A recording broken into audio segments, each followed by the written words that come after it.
Mark Tilley, and welcome back to Dirtbike Magazine's video series, Year 23. Year 23, we bring you up close and personal with all the 2023 motocross models available in the US today. Today, we get our chance to ride the 2023 KTM 450SXF.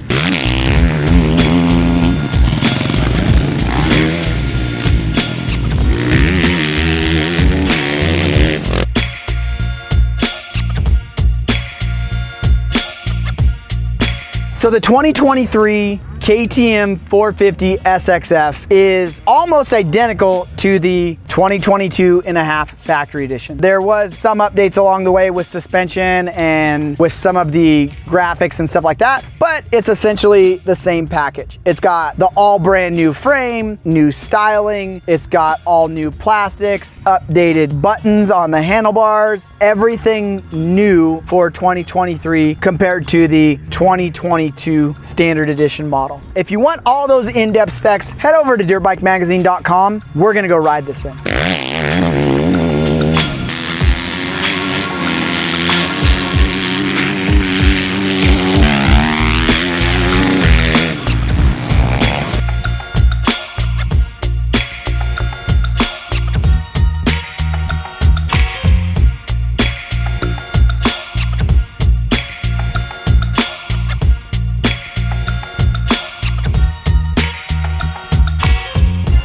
So we've had a little bit more time testing on this motorcycle than just one day. Test riders are very varied on what they think of this motorcycle. The faster, more aggressive pro riders really like this bike.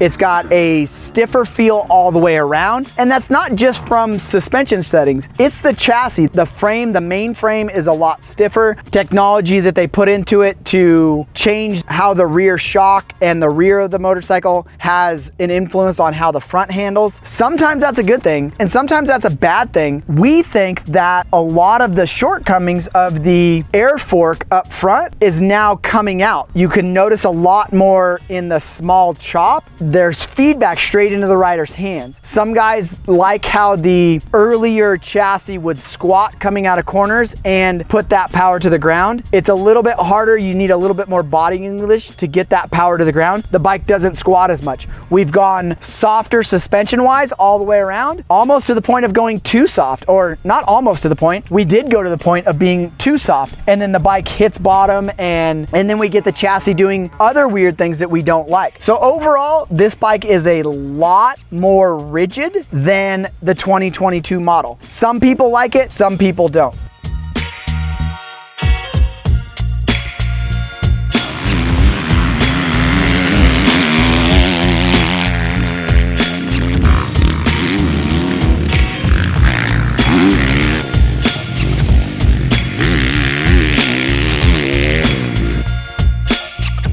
Power-wise, it feels a lot faster than the previous model. Not like a hard hit faster, it just feels like it makes more power from bottom all the way through the top.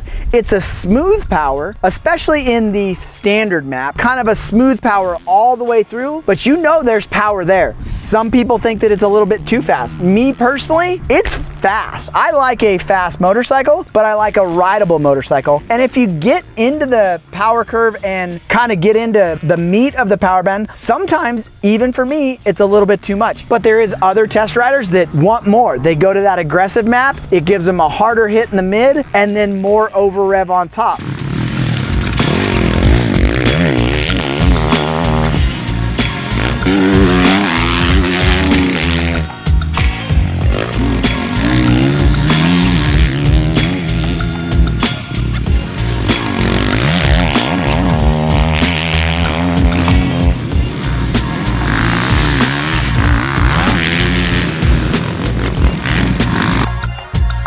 Overall, the bike did change drastically, like we said earlier, but it's still got a KTM feel. You still ride it the same. It still has that. The KTM faithful will ride this bike and go, yeah, it feels like a KTM. It does have a lot more feedback into the rider's hands and into the rider's feet.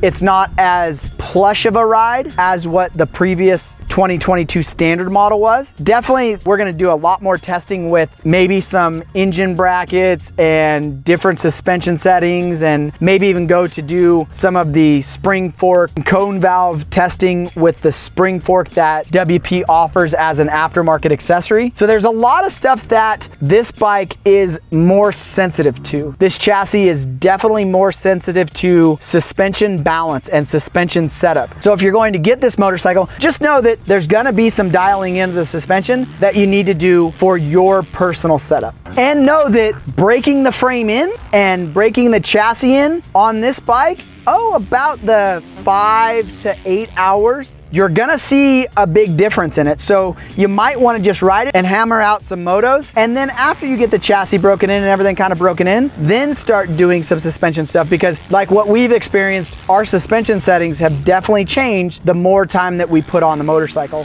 When it comes to all of the stuff that we've come to expect from KTM, the on-the-fly map switches, the kill button and start button is on the same side. All of that stuff that we've come to expect from KTM, this bike has. And then it has even more with this new design. On the cases, there's stuff marked where the oil and the drain plug is. Overall, there's so much that we like about this bike. The new quick shift feature works as advertised. We still love the brakes and the clutch and most of the componentry. If you like the previous KTM 450SXF, you'll like this one. If you absolutely love the previous KTM, you might have some issues trying to make this bike feel like your old one. It will take time. The bike is different, and sometimes dealing with change can be difficult. Just keep in mind, without change, you don't get any progress.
If you want to check out the full test on the 2023 KTM 450SXF, it will be in the printed issue of our October magazine. And if you got a little bit more time on your hands, here are some of the other 2023 450 motocross models that we've already tested. Click that video thumbnail now.